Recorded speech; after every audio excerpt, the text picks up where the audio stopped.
Hello, lovely Water Trio listeners. We're back, and this time we're bringing you a bonus episode, which is the astrology of 2020. And the way we're going to be doing in this is the way we do all our episodes. We're not going to go through the whole thing. We're just going to pick our favourites and some of the highlights and some of the lowlights for the year ahead, to be able to help you navigate the astro waters of what 2020 looks like. So how are you both? Fantastic. Excited for 2020? Look, I do always get excited about the year ahead in terms of, I don't know, just fresh possibilities. What's it going to be about? Even though, you know, every year does have a mix of like highs and lows or challenges and positives. I guess I like the idea of taking some time to reflect on what, you know, the past year is about, what I felt I did well, what I'd like to do differently or do better for next year. So yeah, I'm looking forward to next year. What about you gals? Yeah, I mean, for me, I loved the same thing. But then there's also that other part of me is like, why wait for a new year to do the things you want to do? So, right, yes. But yeah, no, there is definitely that feeling of new possibilities and starting fresh, and you know, particularly with the solstice as a part of the sort of ingress into the new year.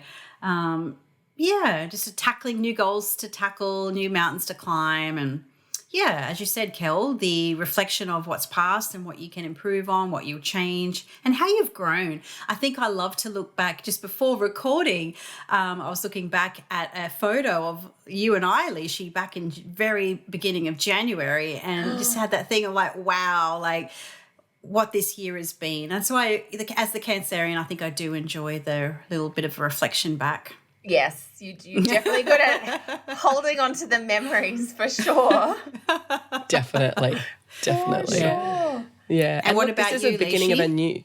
Well, this is the beginning of a new decade too. And I know that a lot of part people have been scares me a talking bit more, about I that. think. I agree. I never really thought about that until I saw it all over the internet. Well, I guess for me, part of the reason that I'm like, I do have like maybe some sort of trigger and then like rejection of that idea is I always like to think about what's not a new decade for me personally. You know, I always like to think about where am I in my own cycles in the same way that I think the most important new year of any 12-month period is a person's birthday, not January 1st, for instance. Agreed. But Alicia, you're right. It is another 10-year decade. It's the collective decade, if you like, rather than the individual decade. And I feel like, you know, as we get further away from each decade, it's hard to know what it is when you're living in it. But, you know, think back to what the 90s look like now, and to us, oh my gosh, yes, so much of us grew up in that, and the noughties, you know. Yes. Exactly. The flavours are there. So it'd be interesting to be able to look back on the 2010s, whatever, the 20-teens. The teens, And see what's going to be, what the next decade's going to be like. I mean, 2020, I don't know. It was just, makes me think of Space Odyssey and all those kind of different things. So, well, remember when we were growing up, there was a show in Australia called Beyond 2000? I remember. That used to happen in like the 90s, and it was all about like the technology of the new era and stuff like that. And obviously we're way beyond 2000 now, but 2020 has a kind of ring to it that 2000 did. And so, there's a lot of stuff going on astrologically this year, and that we'll be able to, I think, will help guide us. And Leisha, as you were saying, like, we're not going to try and cover everything. We're doing a slightly longer episode today, but we've just picked out really half a dozen standout astrological things for 2020. So to help us with this year, but really to kick off the next decade, I guess. Yeah, totally. So first off, I mean, Cass, you're pretty keen about one of the first aspects we're going to talk about. Well, before that, even before that, Leash, yes.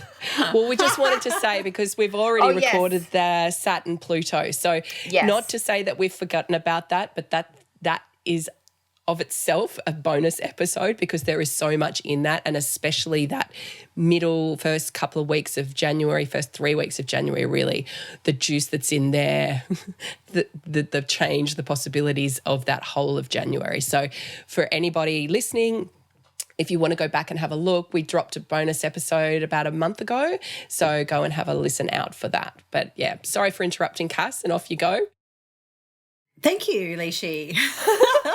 The Jupiter-Neptune. So those aspects take place. So Jupiter in Capricorn, sextile Neptune in Pisces. We're looking at very late February. So that happens at 17 degrees. End of July, we've got 20 degrees, and then mid-October at 18 degrees. So if you take the Capricorn house of your birth chart and the Neptune piece is sextiling that, it's almost got this feel to it that, we still can cling to a little bit of hope, a little bit of possibility, and still stay connected to our dreams and our goals and our inspiration to a certain extent. So in a way, I feel like Neptune has a little bit of potential to pull Jupiter out of the dryness and this barren land he is traversing through 2020. I'm going to just pop it on the screen quickly. Thank you. Thanks, I was wondering, Kel. oh my God, we've dropped out of the meeting. But so I think there is those, the 3 links there, February, July, and October, where we can be reminded of what is possible. If we remain inspired, we still continue to do that Jupiter and Capricorn work, but still have that connection to possibility. Even if that goal, or the Jupiter goals, the Capricorn goals rather, feel a little bit overwhelming or feel a little bit scary, there is that support from Neptune to still, go there and keep the faith and remain inspired. So I'm just going to ride that wave for 2020. And, it does link 2 houses of your birth chart. So where one house, the Neptune bit, might need to connect to a dream, connect to inspiration, to connect to possibilities, to help you find that greater purpose to all the Capricorn hardship or all the Capricorn work or all the Capricorn reality and clarity. So I guess that can give us a little bit of a life raft, if you like, to hang on to throughout 2020. What do you girls think about it?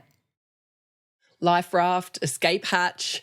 I feel like it will, exactly, Netflix and chill.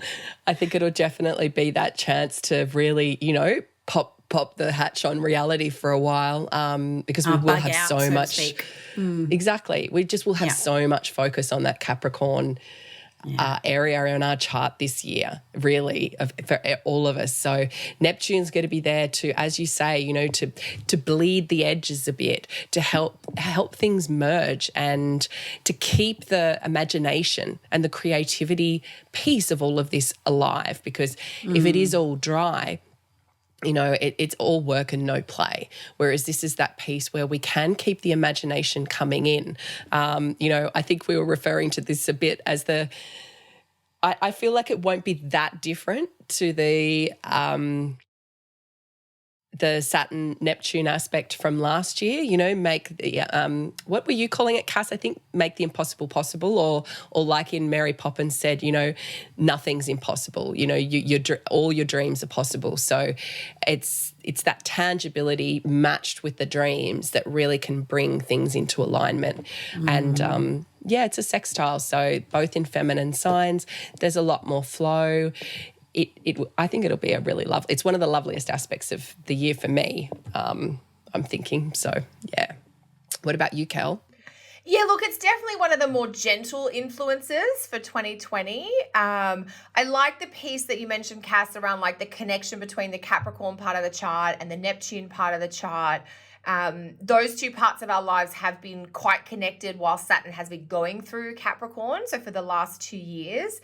And now Jupiter's coming in to maybe take things to the next level or to help create a little bit of cohesion where there's been maybe that sense of how do we get these 2 parts of our lives together. And I guess the feeling that I had was if the topics of your Capricorn house in your personal chart become a little too intense or a little too right up front and center, you can probably escape or kind of recharge or refresh by going into the Neptune and Pisces part of your chart. That can be a nice, just a softening place, if you like, for this year.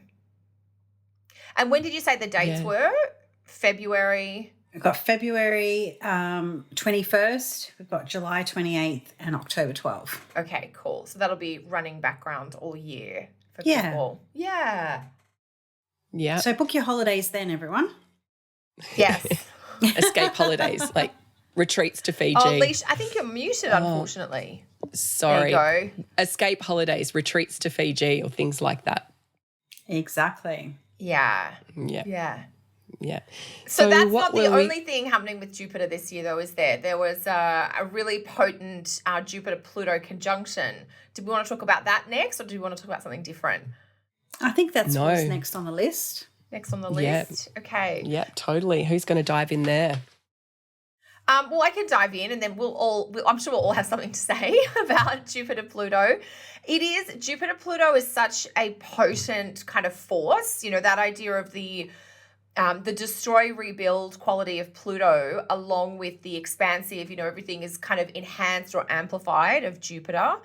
And Jupiter-Pluto conjunctions can be really potent or transformative or evocative. I personally think the Jupiter-Pluto is one of my kind of outer planet signature aspects for the year after the Saturn-Pluto in January. But the funny thing with the Saturn-Pluto is it does just happen once, and that's January, whereas the Jupiter-Pluto is like a 3-time process that's going to unfold throughout the year. And, when you see Jupiter-Pluto like this in a birth chart, it can be a signature of wealth or money or power.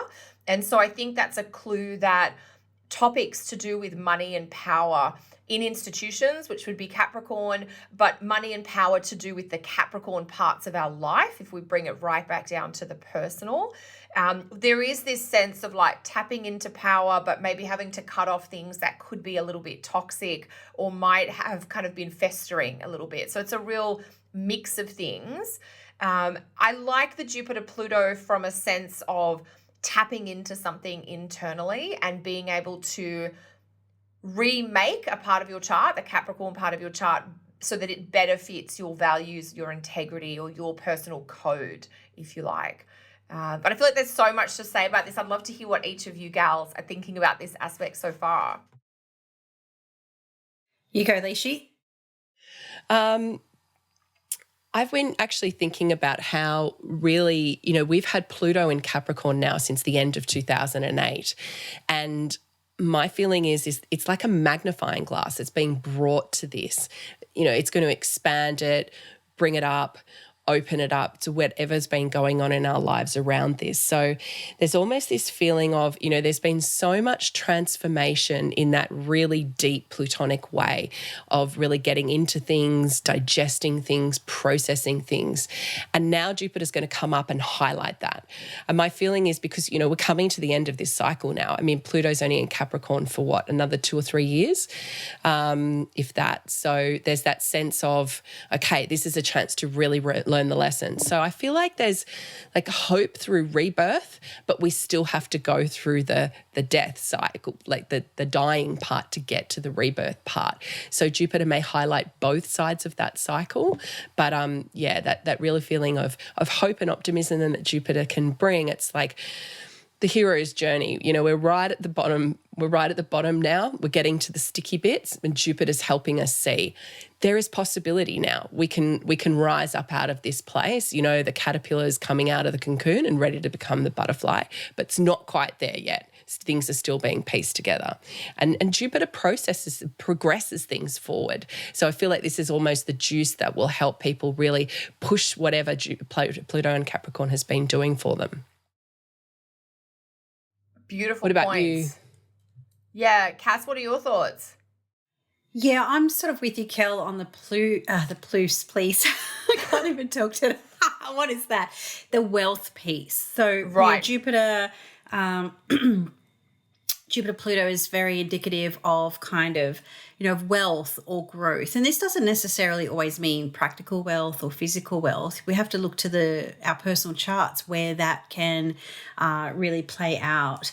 But I think, where this whole cycle is playing out is also on the back end of everything that happened through 2019. So, Jupiter can really add drops of rain or some moisture to a part of our life that's been pretty barren or thin on the ground, and taking that transformative quality or that, reshaping things with Pluto and Jupiter coming along, and maybe really acknowledging that you have more power in a situation than what you thought you had. Maybe you have more negotiation power than what you thought you had in a situation. And Jupiter can really help maybe grease the wheels around that sort of intense growth or manifestations of things. I mean, it can also go two ways, more than one way. It can also be about misuse of power or abusive power as well, or taking advantage of things. Jupiter can expand, and amplify stuff, make things bigger. And, what's going on in your Pluto, your Capricorn house, can make that really, really good or really, really bad, depending on kind of what's going on for you. But, Jupiter's gonna Jupiter, and that's kind of what I'm taking into 2020. And so, there is a little bit of rain in something that's perhaps felt barren or thin throughout, 2019 and into early 2020. Yeah. Yeah. Yeah, and when I think, I was just having a look to see, who are some notable people from the past that might have Jupiter and Pluto together in their chart. And we have people like Kepler, the gentleman who kind of reformulated so many important things with science at the time. We also have Gandhi, and then a more modern example, we've got Nelson Mandela and Bill Gates. Now, they don't have Jupiter and Pluto conjunct in Capricorn, obviously, because we have to go back 250 years to find that. To get that. Yeah, but just some examples. So I think, Jupiter and Pluto, there's a real sense of force or power here, if you like magical potency.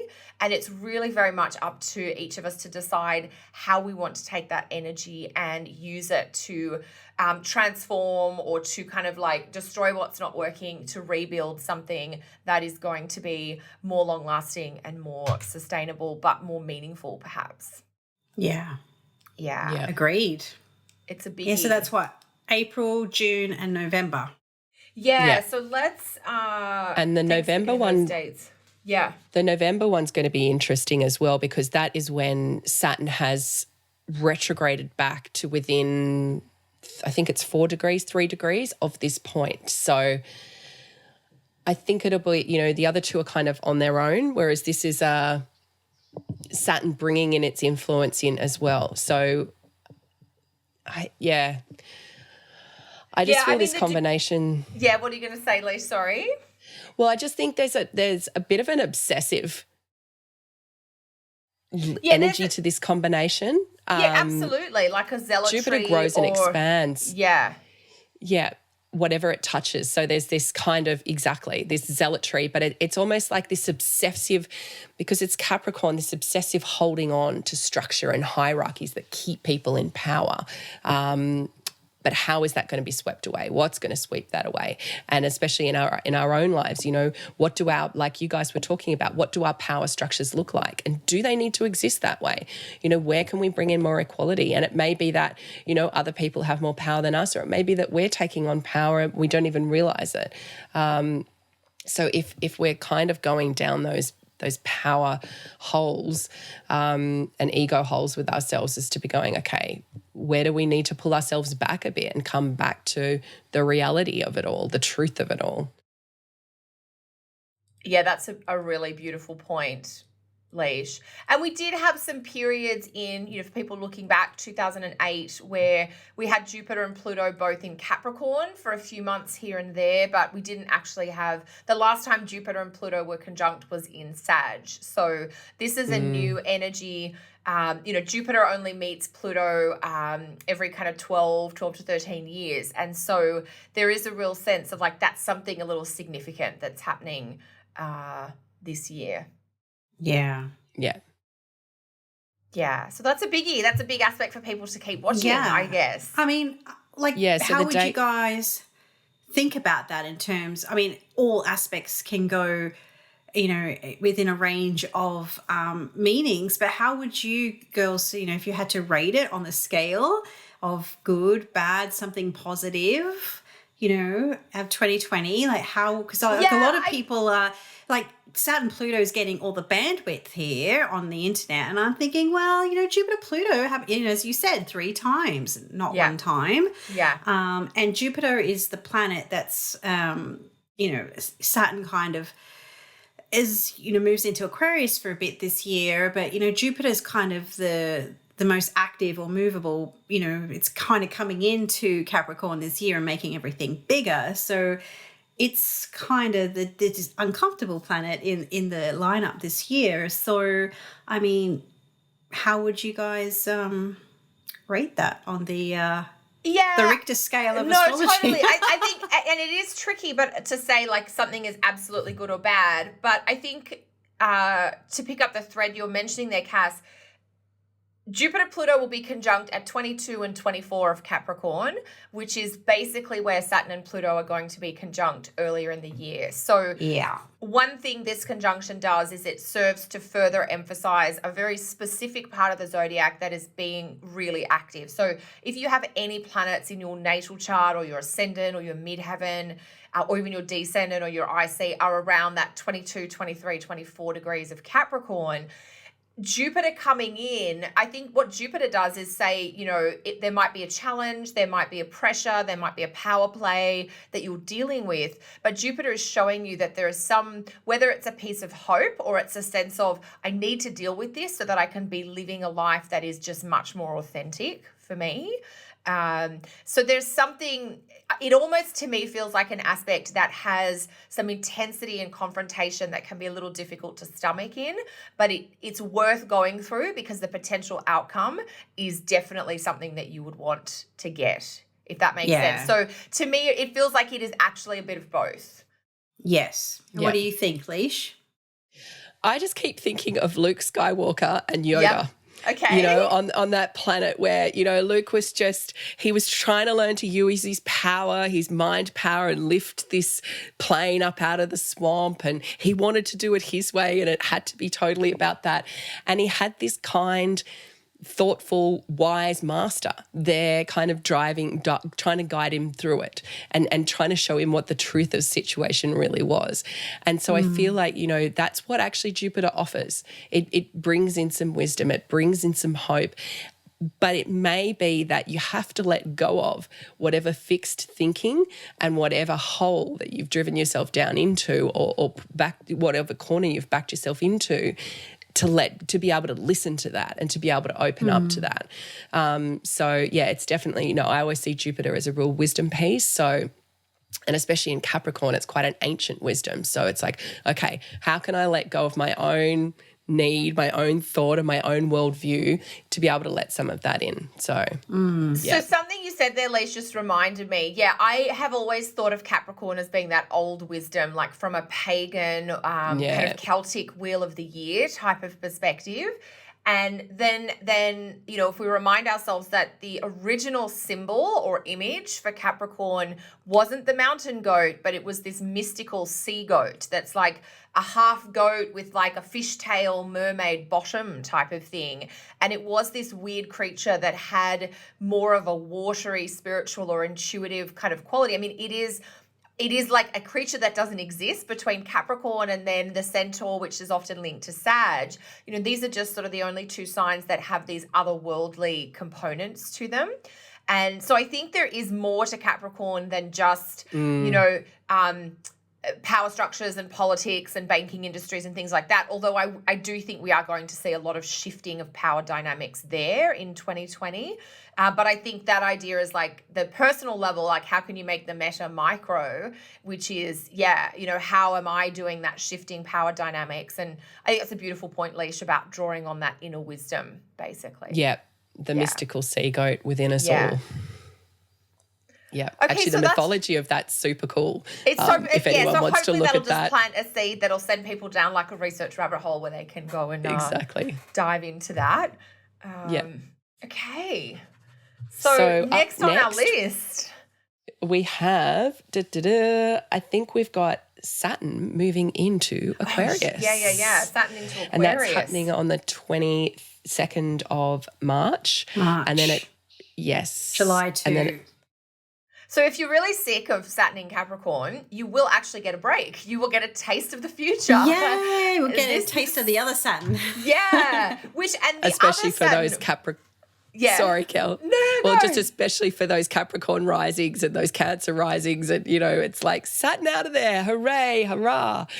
Yeah, I think if you've got a lot of cardinal energy angular in your chart, then relief. There is a little bit of relief. There's some stuff going on in the second half of the year that will not feel like relief, but the Saturn going into Aquarius is definitely, and I think for all of us, it is a taste of the future. It's like end of March to early July. Saturn, so the pressure just comes out of Capricorn for a few moments. Yeah. We're not done yet. It's like a third period break where you're like, catch your breath. We've still got to go back in for the fourth quarter. But we get a little bit of a chance to shift. And it is still Saturn ruled. So Saturn rules both Capricorn and Aquarius, but there is a lighter and much less melancholy quality to Saturn when he's in Aquarius versus in Capricorn. So I know it's not everything, and I know we don't have Saturn in Aquarius permanently until the end of 2020, but I, for one, am quite excited just to, have that heaviness lift for a few months. I can see you both nodding. Totally. Like, yes, for sure. Bring it on. And go, Kaz. I think Saturn in Aquarius is definitely going to be, I guess, for our American friends, the best part of their spring and summer vision of the future, if you like, where, if you think about Jupiter being emphasizing the whole Capricorn part into 2020, it's still looking to Saturn for guidance, but a more palatable version for Jupiter. Aquarius being a hot and moist sign, Jupiter being a hot and moist planet. So it's still Saturn ruled, but a little bit more conducive to the way that Jupiter operates, because Jupiter is a little bit sort of visionary in its way. It's always thinking towards the future and possibilities. And Aquarius is doing that too, just in a bit of a different function around it. So the way I'm kind of visualizing or thinking about these few months is it is a little bit of respite from the intense Capricorn energy, but it can also be, here's my crossroads, or here is my fork in the road as well. It's like I've got a little bit of a break or a reprieve, a relief. Okay, I can see the light at the end of the Capricorn tunnel now. It's like, how much do I have to pull my socks up? Or, am I on track to bring in, this new 2021 type of energy? Am I on track, or do I still have a fair amount of work to do? So I think that will give you a little bit of a check-in or a cosmic report card in how you're tracking around, the larger cycle of the Capricorn stuff. So a relief, but also a bit of a check-in at the same time.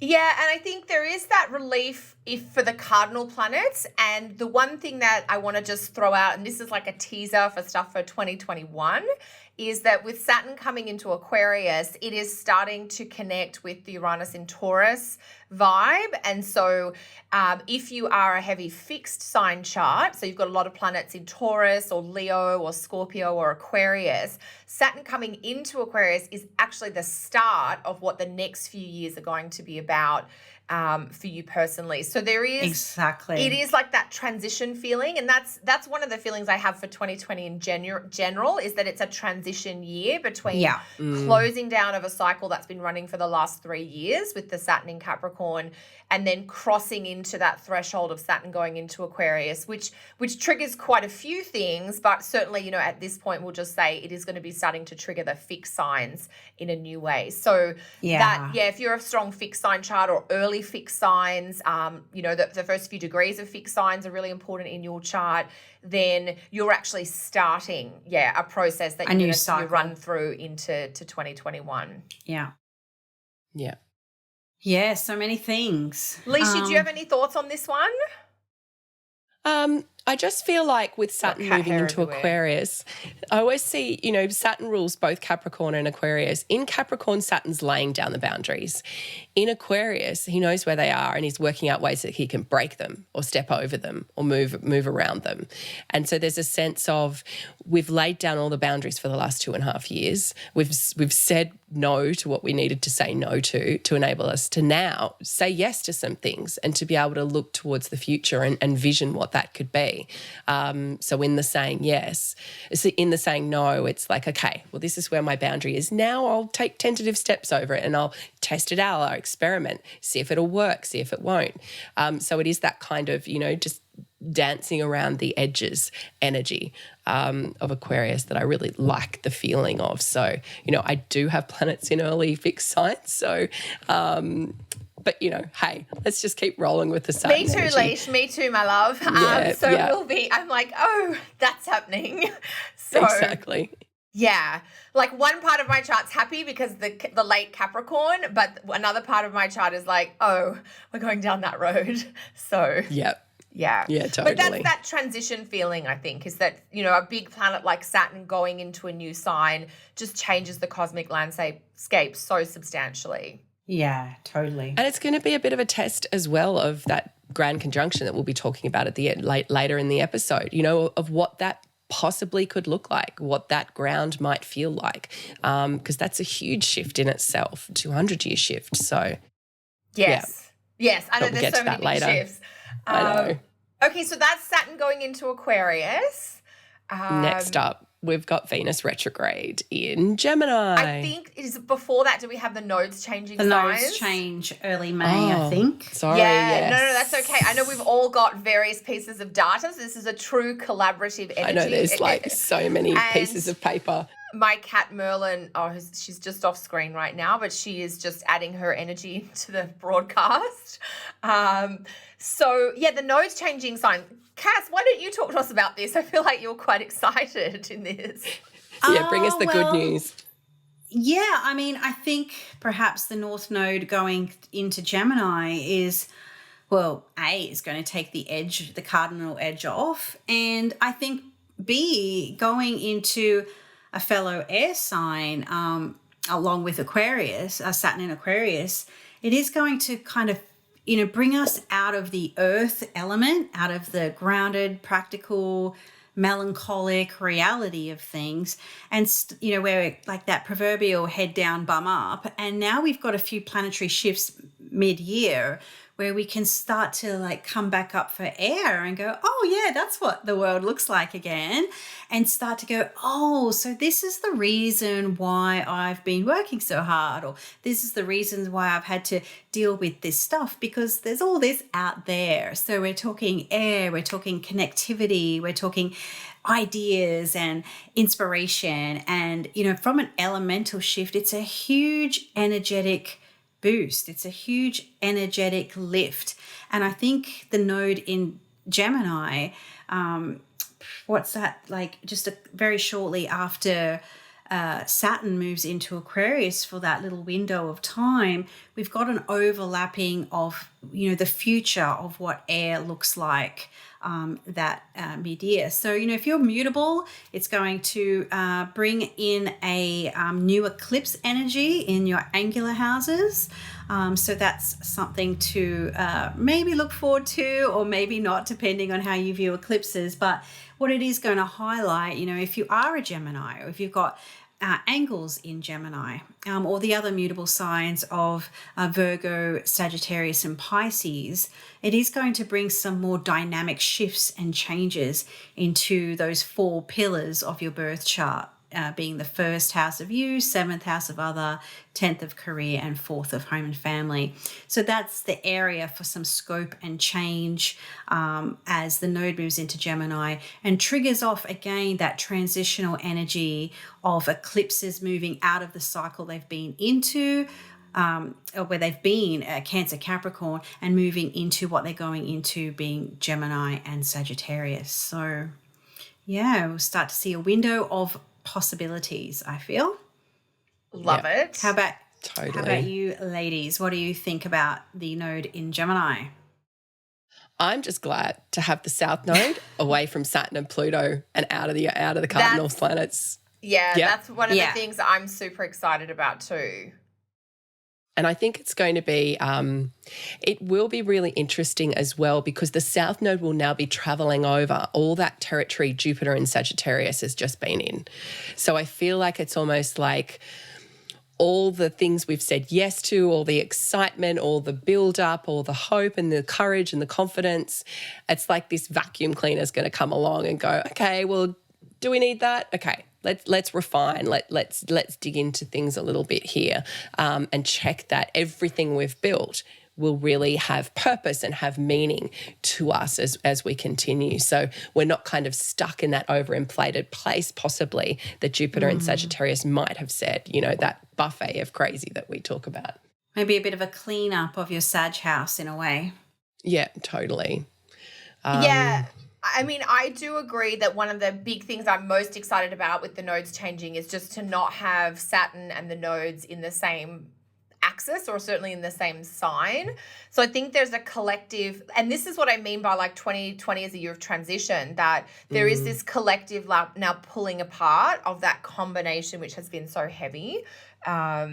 But I kind of like eclipses in mutable signs because I think, you know, eclipses by nature stir things up and get things moving that have been really stagnant, and mutable signs are so much about movement anyway. Particularly Gemini and Sagittarius. So I am looking forward to them. Yeah. So it'll be interesting to see, you know, because we've got one more eclipse, don't we, this year in Capricorn? We have a couple. No, in Cancer. We have a Capricorn eclipse in January and a Cancer eclipse in June. So it is a transition year where the eclipses are sort of straddling different signs as well. Yeah. So it was that one in June, I was thinking really Cancer. Explicit for people, like the eclipses are defined by a new moon or a full moon happening close to the nodes. So when the nodes start to change signs, there is that shift of the eclipses are now going to move, you know, by the time we get to end of 2020, we'll be having just eclipses in Gemini and Sagittarius, and then that'll be all of 2021 as well. Yeah, so the first lunation that we'll have in these, like linked to the new nodal movement, is that one on the 6th of June, which is a lunar eclipse in a full moon in Sag. Yes. Yeah. Lunar eclipse. So, but then, you know, 2 weeks later we're back to the Cancer energy. So it'll be interesting to see, you know, what that flip looks like and how that tail within itself tells you what the switch will look like, what you're letting go of with that, you know, what the new is with the lunar eclipse in Sag, and what we're letting go of with that solar eclipse in Cancer, you know, what we're saying goodbye to. Totally. So another big shift happening in that second quarter of 2020, like that spring quarter for the Northern Hemisphere, the autumn period of time for the Southern Hemisphere. Cool. Okay, speaking of Gemini, I guess now it's Venus retrograde in Gemini, yeah? Is the next cab off the rank? It is. Yep. Venus retrograde, Memories of 2012, everybody, where Venus was last retrograde in Gemini. So her cycle, she retrogrades in the same sign every, 8 years? I was going to say 12 now. I've just had Jupiter on the brain today. So, cast your minds back to that mid-year period in 2012. Look at your Gemini house and you'll get a feel for, you know, what values are changing, what aesthetics are changing, what things are changing in the regards of Gemini in your birth chart. So, you know, this is also going to kind of, you know, be there with that nodal shift and that change of energy as well. So we've kind of got this double whammy of, you know, Gemini part of your world is really shifting and changing. It might, and in really quite strong and dramatic ways. So there's this element of maybe, you know, pushing forward into the future, ready or not. So wherever Gemini lies for you. So how about you girls? What do you think about the Gemini piece? Venus retrograde. I think it's kind of interesting, isn't it? Because this is one of the tone shifts that we're really seeing for 2020. Early May, the nodes go into Gemini and Sag, North nodes coming into Gemini.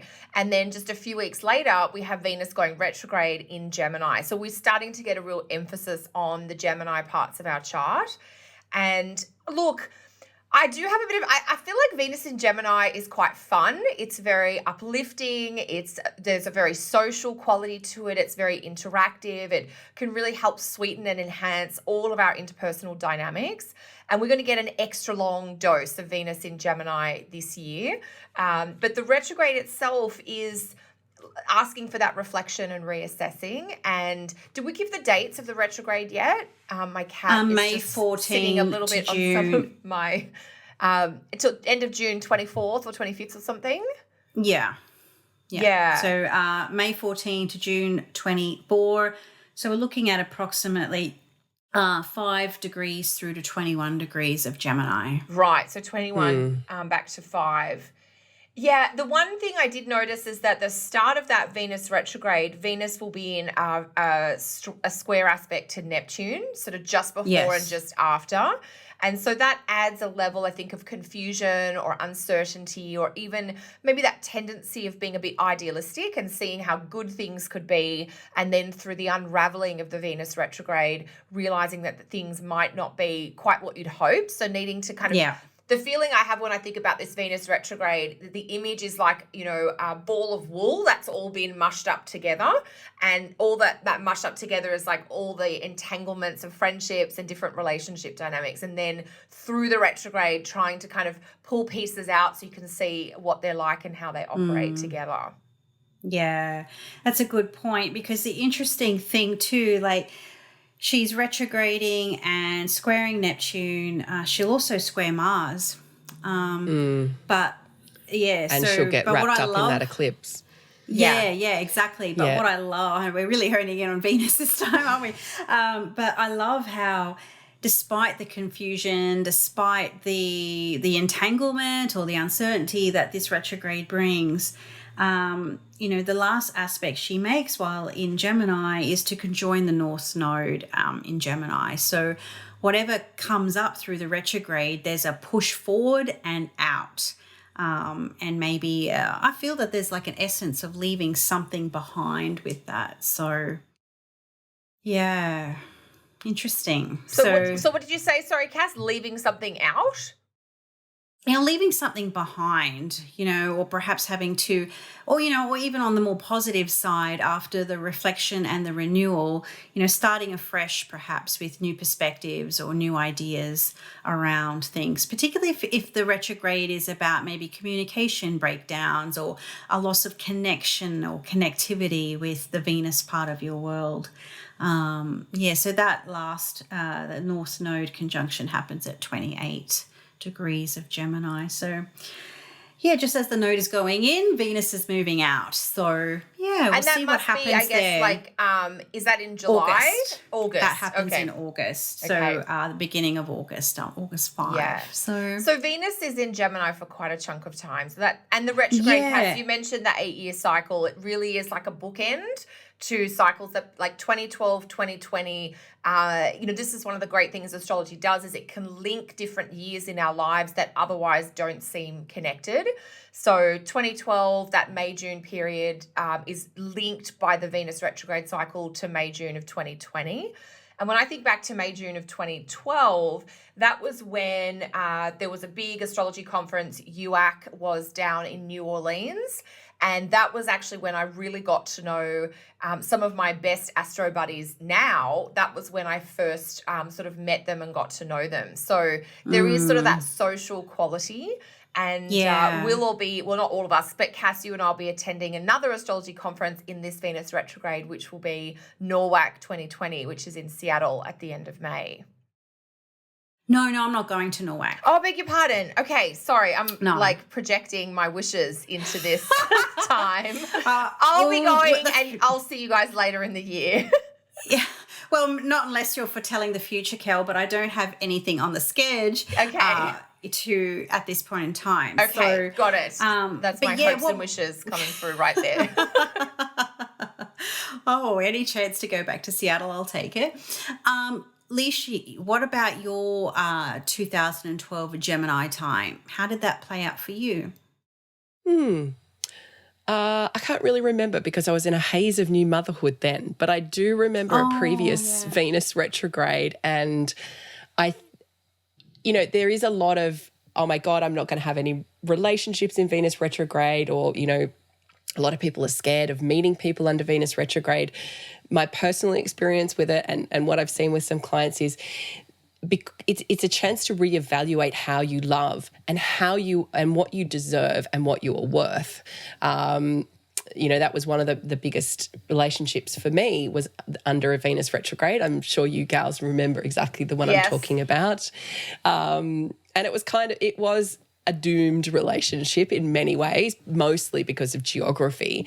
But I learned a lot about myself, and I learned a lot about what I deserve in relationships and what I don't have to put up with. And through the communication, through the connections, through that Gemini energy. So definitely use this Venus retrograde as a time to just reassess, reevaluate, re-look at how you want to relate to others, what the meaning of it is. It doesn't just have to be, love relationships. It can be any kind of relationship in your life. How do you bring things together? And who are you in that piece? And I love that this is in a more masculine yin sign. It just seems more active. So it's less about the kind of the dwelly and more about I need to think about this, but maybe I can chat to others about it as I'm doing it to get their perspective on it too. So that's my sense about this. Yeah. So that's definitely going to flavour the middle of part of the year, isn't it? That Venus retro. Mm-hmm. Yeah. Yes. Yep. Yep. And then what's up next? Do we then head straight into Mars retro? Yeah, we kind of go from one retro to the next. Yeah. Lucky us. Totally. It's one of those years again. Yeah. Yeah. Yeah. Mars retrograde in Aries, huh? Shall I take the lead on that piece? Lucky you, Alicia. I'll keep my Venus retrograde in my first house, and you can have the Mars in yours. Isn't that hilarious? Oh, really? I don't know. I mean, I don't know. I actually don't see it as that bad a thing. Although in this particular year, yes, it is. But Mars retrogrades are not always bad, but I think this one is like when we've got all this heavy Capricorn energy, things are holding us down. It's going to be like, where's our mojo going to come from? Where are we going to get it from? How are we going to push ourselves forward? How are we going to drive ourselves forward? And, Mars retrograde in a very highly independent, highly forward thrusting, very impulsive Aries is not, I don't know, it's just not going to be that happy. So there is a sense of knowing in this period. So the Mars retrograde in Aries, it starts on the 9th of September at 28 degrees, 9th or 10th, and then it goes direct again on the 14th of November. So that's quite a long time that Mars is going to be in Aries, because Mars enters Aries, where's my notes? Like end of June. Yeah. Mm-hmm. Mars is there for to set the scene, Mars is in Aries for about 6 months, end of June 2020, I think until early January the of first 2021. week of January. Yeah, so that's, and that instead is of totally, 6 weeks. Yeah, so 6 months instead of 6 weeks. And that's totally because there is this retrograde.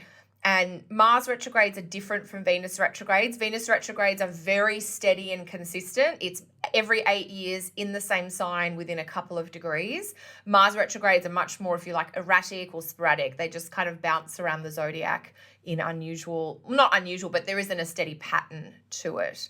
So the Mars in Aries, and I agree with you, Leash. There are some Mars retrogrades that are kind of mild and like sort of just happening in one part of the sky by themselves.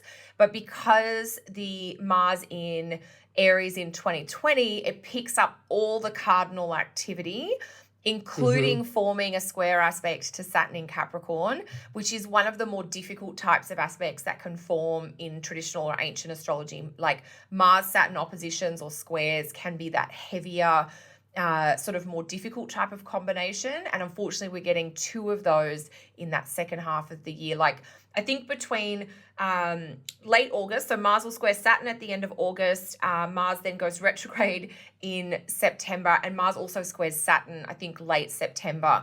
So there is this 6 weeks period from like late August to late September that, to my mind, I think is going to have this heavy, it's like a vice grip type of feel.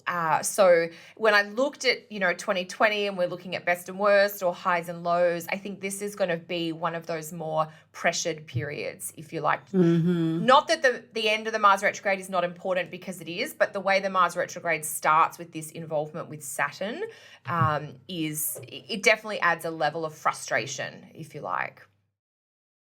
Yeah, I think, when we think about that window of, I described the window of Saturn in Aquarius as being, okay, I've got a bit of a reprieve or a breather on the Saturn and Cap energy. I work out how far I've come and what I've yet left to do. And the Mars retrograding, squaring Saturn might be your moment of, oh shit, I've got a hell of a lot more than I thought. And maybe the reality dawning down, or maybe the realization that there's a monumental task that you still have to get through, or that intense pressure, or that heaviness, or just the grindstone feeling that there's just a lot to do to get through this period. Yeah, and that feeling that you just don't have the energy to do it. So it's just, it's a steady, a slower pace. Yeah, it's not the usual Mars in Aries kind of let's get out there and let's get at them, because, Mars is going so slow for most of this period as well, and then backwards and then slowly forwards again. It's definitely not a happy energy at all. Yeah, I think there are different chapters within the Mars retrograde, because there is a little bit of the Mars in Aries period. There's a little bit of Mars in Aries in July, where Mars is not in its shadow period and just kind of cruising in Aries, which I think is going to be like there is a bit of a charge just in July. And then when we break it down, Mars starts to slow down, starts dealing with Saturn, goes retrograde. So that's where I sort of thought like mid-August to end of September, probably the more frustrating part. And then there will be a period of Mars in Aries towards the end of the year after the retrograde has finished, where Mars is now moving forward through Aries, not grappling with Saturn in the way that it was. And that will feel like, for some of us, we're going to hit the ground running in July. We're going to be like, I've got all this energy, I've got all these plans. And then we're going to have that, oh my God, I've run into the proverbial brick wall. And there's going to be that delay, or that classic retrograde of review, reflect, reassess, restructure.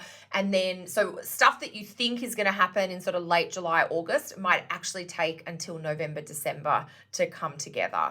And that's okay if you understand that Mars-Saturn pressure, because Mars-Saturn, I think one of you guys used that word of like frustration, because it really is like Mars wants to move quickly, and Mars in Aries wants to move instinctively and fast and on the heat of the moment.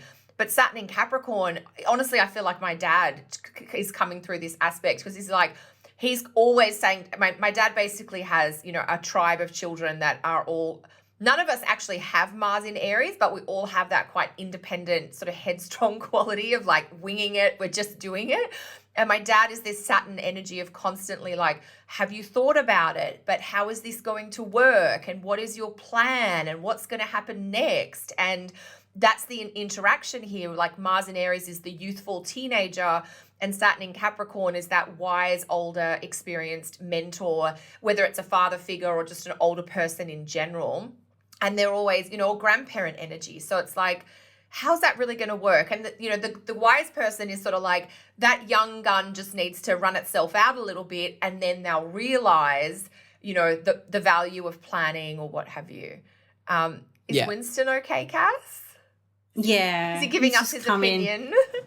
He's just coming in. Well, he's actually, apart from his Pisces stellium, he's got a bit of Aries. So he's coming in to, give us his opinion. Right. Love it.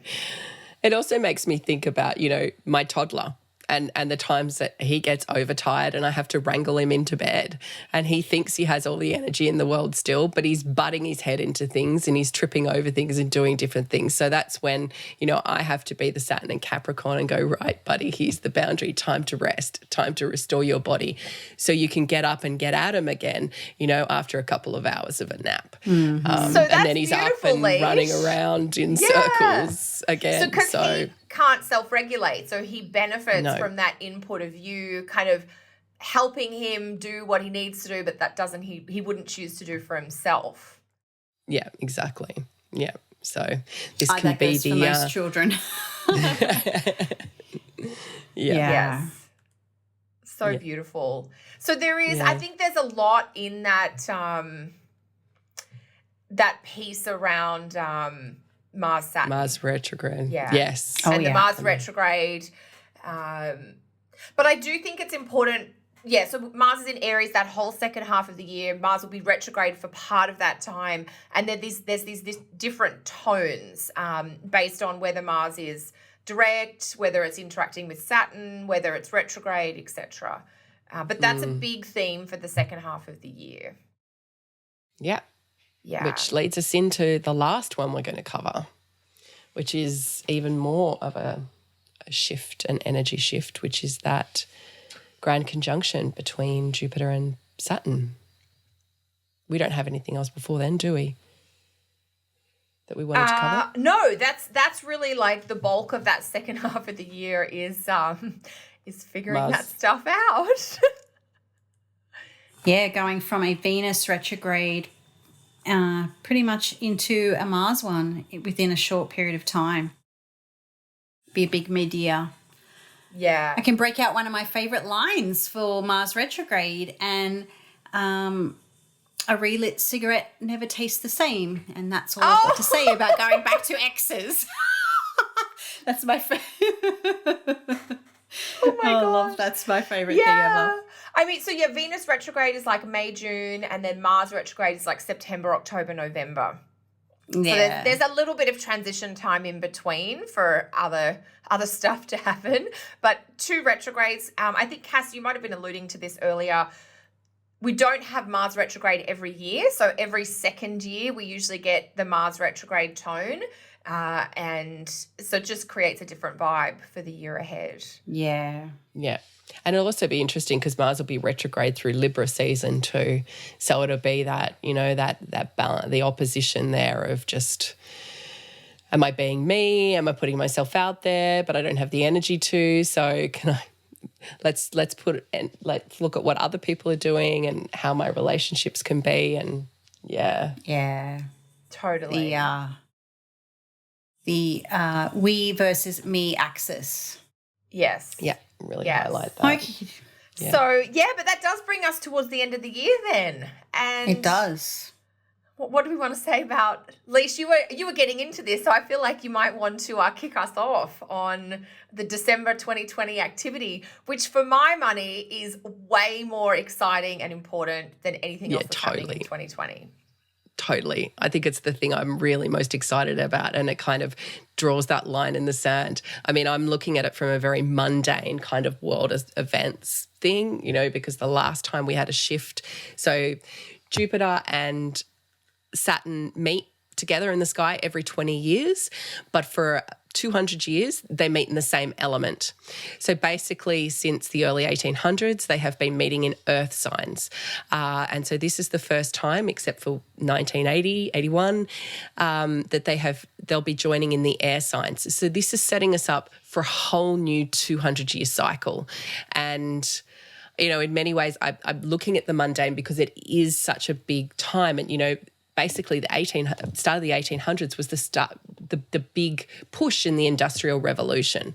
And so it'd be really interesting to see where humanity goes forward from with this. But I think it's a chance to, especially for those of us that have those Aquarius or the fixed sign aspects or the fixed sign planets, sorry, not aspects, angles, to have this as a big highlight for that year, for the end of the year, and how it's really going to kick off 2021. So, what do you guys want to say about it? Well, so many things. I did a whole lecture on this earlier in 2020, or earlier in 2019, sorry, which I think is now on my website. So I don't even know where to pick one thing, but I think you did a great summary, Leash, that it's not just the end of a decade, it's the end of a 20-year cycle. So it's the start of a new 20-year chapter collectively, but also in our individual lives. And then it's not just the end of a 20-year cycle, it's actually like a 200-year changeover. So one of the things that seems to be relevant then is that if we've got all of these cycles resetting, we're probably all going to feel a little unsettled for a bit of a time while our body and our being and our energy and while society is adjusting to these influences that are going to carry us forward for the next 20 years and the next sort of 200 or so years. I'm quite curious about living into this air cycle, which, Jupiter and Saturn will be conjunct at 0 Aquarius, right around the solstice. I can't remember if it's December 17 or December 20 itself in 2020. So it's 0 degrees of Aquarius. So these themes about community and connection and anything to do with the air realm of ideas and the development of technology and the sharing of knowledge, these are all going to feature so much more strongly as we move forward. We've already been doing a little bit of that, but it is going to go up a notch or 3 as we turn the corner. And we'll really see this in 2021 because 2020 is like the end of all of those cycles. What about you, Cass? Yeah. Sorry, Leash, what were we going to say? Oh, just because, there's always that little preview a few cycles before, which we had in 1980-81, and that was that was really when computing went mad. Think that's IBM, Apple, all that stuff. So that whole thing about how we communicate, how we connect, how we send messages to each other will really shift and change and bring us out of the whole having to mine into the earth for resources and into a totally different way on how we connect with others and what's possible with technology, especially in Aquarius. Totally. Sorry, Cass. Kel, yes. Tell us. It reminds me a little bit about what you were saying at the start about when we were back in like 2000 and what's 2020 going to look like, and I guess back in the 90s, even in some ways the 80s too, we had these visions of what 2000 was going to look like. And I think back then, I get visions of the Jetsons and we were all going to be flying around in these spaceships kind of thing. And of course that didn't actually happen. But what has happened is such advancement of technology, and we haven't literally moved around that differently in the last 20 years. Aircraft has improved, traveling times have improved, but there has been no crazy machine that literally makes us move around better or differently. But what has changed is, as you were saying, the communication, the messaging, the way we relate to one another, all of the air components. So we'll probably, which is nothing new to anybody, we're just going to see more, I guess, infiltration of technology in the way that we connect, the way we communicate and interact with others. A lot more. Yeah. So how do you guys think this will work out personally for people? What are you seeing as the possibilities? So one of the things I think on this front is that if we bring it right back to the personal, Jupiter and Saturn are going to be in Aquarius together. So this is that transition that got flagged back in March, April, May, June with Saturn coming into Aquarius. And so I always think of, Saturn as the principle of grounding and structuring, and Jupiter as the principle of like growth and expansion. And so we're kind of being asked to do both around the same part of our chart. And this is really, 2021 themes. But I do think all of us are going to be asked to really connect into the topics of our Aquarius house. So think about, where is Aquarius in my chart? Is this career? Is this relationships if it's on your 7th? Is it money if you have an Aquarius second house? Is it family or children if it's 4th house or 5th house? And so there is going to be that need to kind of revision what are the goals and how am I going to get there, but also looking for opportunities in those parts of our lives as well. So I think there is definitely some really important material about just having Saturn and Jupiter together in the one part of our chart. Agreed. and having Saturn and Jupiter together in the house beforehand as a closing down of cycle, it almost has this suggestion that deal with the Capricorn house this year, clean it up, fix it up, so then you can really make great use of the Aquarius house and the new possibilities and potential that are around there, because not only is it just another transit, but it's such a symbol of such new possibilities and the way of all of our futures in a way. Yeah. Absolutely. Yeah. I mean, it's 2020, and I think one thing to say on this front too, 2021 is a whole different kettle of fish. So we've got Saturn and Jupiter in a fixed sign. We've got Uranus in a fixed sign. We've got the nodes in air and fire. We've got this strong air emphasis. Even if we didn't have all the background about the Jupiter-Saturn grand conjunctions, we're going to have Jupiter-Saturn in air signs, and we're going to have one of the nodes in an air sign for 2021. So if you have found the 2018, 2019, 2020 years kind of heavy or melancholy or, that sort of extreme Capricorn tone, it is going to be very different. Like the end of 2020 is the end of all of that. And regardless of what comes next, it is going to be nice just to have some fresh stuff to deal with rather than more of the same, if you like. Yeah, exactly. Yeah. And this is that piece, that we're talking about earlier with Jupiter and Pluto. It's like there is hope in the rebirth, but we have to just get through the process of what we've been going through. So knowing that, the challenges, the tests, the letting go of things is all towards a purpose. So it is important to keep that future vision there and to keep that, the one thing I love about Aquarius is the neutrality that it has and the high ethics and the high ideals. So while right now it may seem like there are no answers in the world and, things are going to hell in a handbasket on a global level, I feel like answers will come in that period. New things will happen, fresh starts will come through. So I'm personally quite excited about what 2021 is going to bring. Just got to remember to just kind of do the work now to get us ready for 2021. Do you have any closing thoughts, Kel?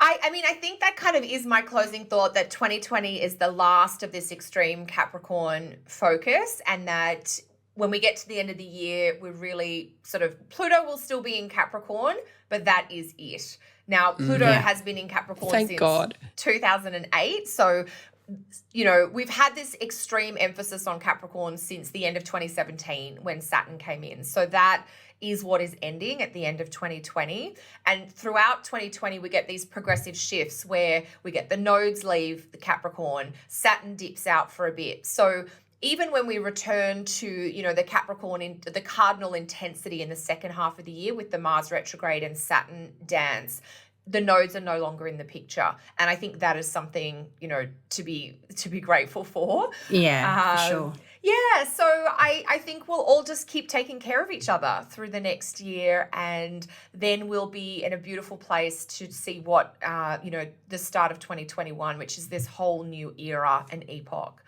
has to offer. Yeah, what about exactly. else? Yeah, I sort of think, you might be staring down the barrel of 2020 in January going, are we there yet? And we're like, yes, in December. Yes. So it's just like, hang in there. There are some previews and little shifts and then a bit of a grind, and then we can, enjoy December as a fresh new beginning that will really pad us into 2021, into a new decade and into a new era. So good. Yeah. So speaking of like new decades and new eras, what do you girls have going on in 2020? What don't I have going on in 2020? Oh my Lord. So many things. So I have a brand new website.